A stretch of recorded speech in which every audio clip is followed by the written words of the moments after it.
करते हैं कि सही मिलाएं जिना मिल्या तेरा नाम चित आवे, कि ऐसों से मिलाप करा जिनके मिलाप से तेरी तरफ ध्यान आ जाता है।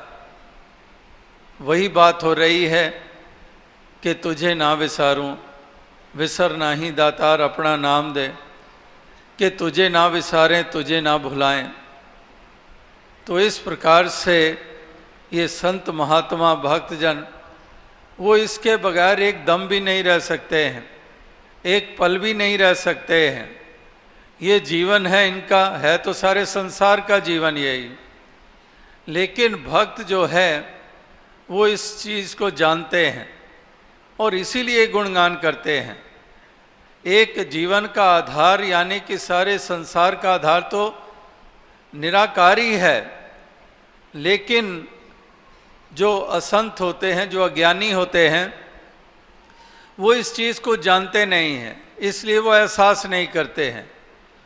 वो यही सोचते हैं बस जीवन मिला है तो ये सब कुछ ये तो मुझे मिलना ही है, और इस प्रकार से एक नेचुरल ये प्रोसेस है, इस तरह से उसको एक मान कर चलता है। वो इसीलिए वहाँ पर फिर कृतज्ञता का भाव नहीं होता है, वहाँ पर वो एहसास, वो शुक्राने का भाव नहीं होता है। लेकिन भक्त एहसास करते हैं, इसीलिए शुक्राने का भाव होता है और पल पल शुक्राना करते हैं। एक इनकी आदत, एक स्वभाव ये इनका बन जाता है, जिसको हम कहते हैं कि एटीट्यूड ऑफ ग्रैटिट्यूड, कि इनका ग्रैटिट्यूड का जो भाव है वो इनका एटीट्यूड बन जाता है। कितनी कितनी लोगों को आदत होती है, कहते हैं हमें सच सच पर्सन है, सच एंड सच एटीट्यूड, उसका ऐसा एक स्वभाव है, ऐसा उसको एक व्यवहारिक उसका रूप है। तो इस प्रकार से ये भक्त महापुरुष संत जन भी ये शुक्राने वाला एटीट्यूड रखते हैं। ये हमेशा इसका शुक्राना करते हैं कि दातार तूने जो दातें दी हैं, दातार तूने ये जन्म दिया है, और ये केवल जन्म ही नहीं दिया, ब्रह्म ज्ञानियों का संग दे दिया और मुझ आत्मा का कल्याण कर दिया।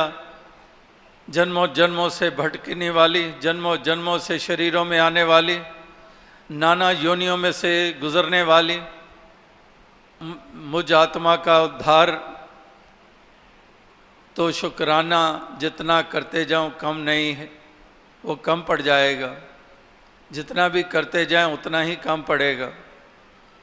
तो इस प्रकार से ये भक्तों महापुरुषों का, संतों का यही एक भाव होता है, यही एक स्वभाव होता है कि वो इसी की चर्चा करेंगे, इसी का महिमा गाएंगे, इसी को प्रधानता देंगे, और इसको उठते बैठते, जैसे कहा भी है कि उठत बैठत हर बजो साधु संग प्रीत, नानक दुर्मत छुट गई पार ब्रह्म बसे जीत, कि उठत बैठत हर बजो, कि हरि का भजन, हरि का एहसास ये उठते बैठते करते हैं। उठत बैठत हर भजो साधु संग प्रीत, संतों महापुरुषों के साथ प्रीत, इनके साथ लगाव, और नतीजा कि ये दुर्मति दूर हो जाती है, ये खोटी मति दूर हो जाती है और सुमति आ जाती है, क्योंकि ध्यान भी तेरा, संग भी महापुरुषों का।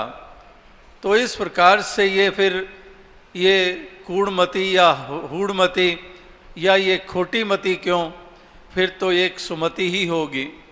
तो इस प्रकार से महापुरुष यहाँ पर संत जन, गुरु पीर पैगंबर, वो लगातार यही जिक्र करते आ रहे हैं कि नानक दुर्मत छुट गई, जो दुर्मति है, क्योंकि दुर्भाव नहीं है, दुष्भाव नहीं है।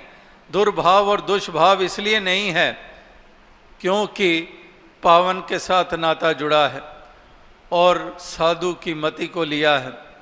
फिर ये दुर्मति नहीं, एक दुर्गति नहीं फिर होती है।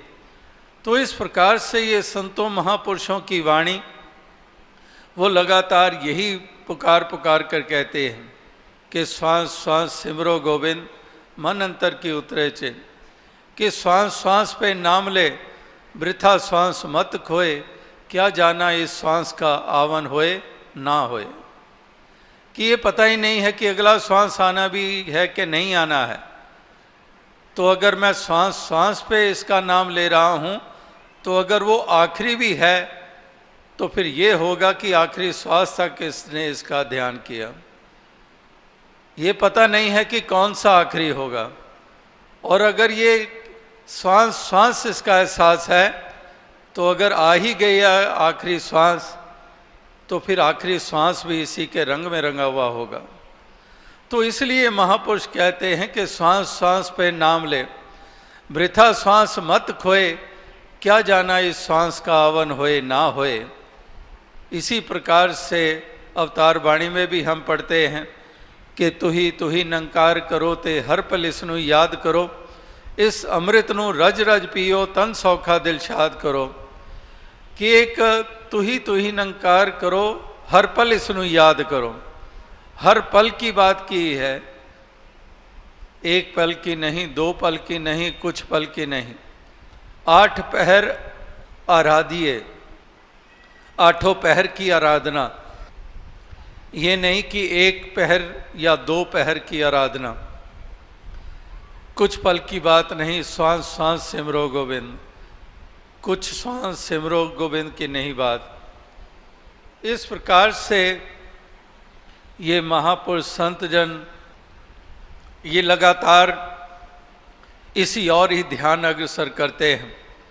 और यहाँ शहंशाह बाबा अवतार सिंह जी संतों की इस अवस्था का जिक्र कर रहे हैं कि संतों की ये अवस्था होती है कि नाम के बाजों इनको कोई और काम ही नहीं होता, जैसे इस कदर इसमें ग्रस्त होते हैं, इस कदर इसके साथ जुड़े होते हैं।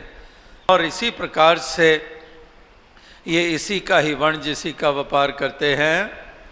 दिन ते राती संत हमेशा सिफत हरि दी गांदे ने, और दिन रात इसी की महिमा गाते हैं, इसी की सिफत करते हैं।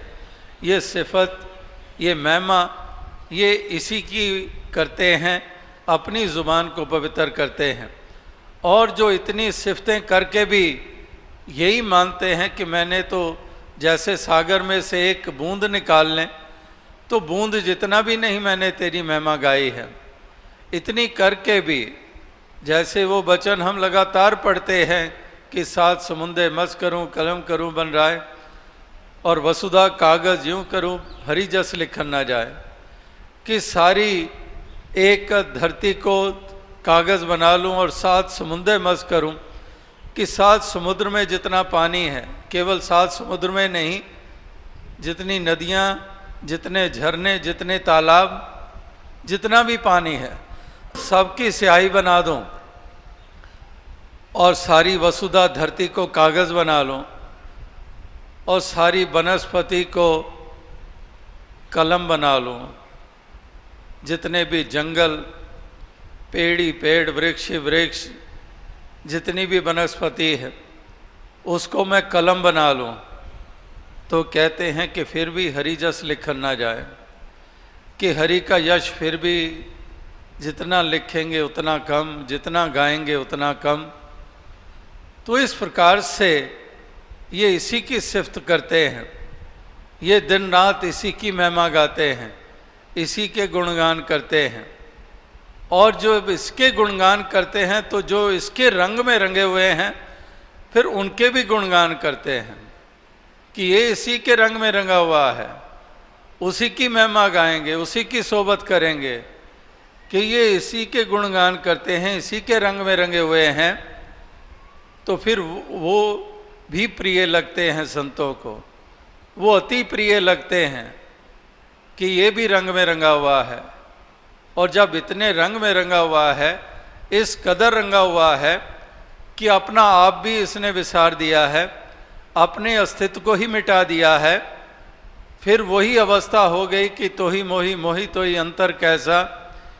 इसीलिए साकार निराकार को एक माना जाता है कि इस तरह से वहाँ पर कोई भेद नहीं रह जाता है। एक रांझा रांझा कर दीनी आप ही रांझा होई, कि रांझा रांझा करते हुए केवल ज़ुबान से नहीं कि रांझा रांझा कर रही है इसलिए रांझा हो गई, केवल जुबान के कारण वो रांझे का रूप नहीं हो सकती है, केवल जुबान से नहीं, उसकी मनोवस्था की अपना आप मिटा दिया है, हीर ना आंखों कोई। तो इस प्रकार से एक मैं हूँ ही रांझा, मुझे हीर क्यों पुकार रहे हो, क्योंकि अब मेरा वो अस्तित्व रहा नहीं है। इसी प्रकार से ये जो हरि के रंग में इस कदर रंगे होते हैं, तो फिर संत जो हैं उसको भी हरि का रूप जानते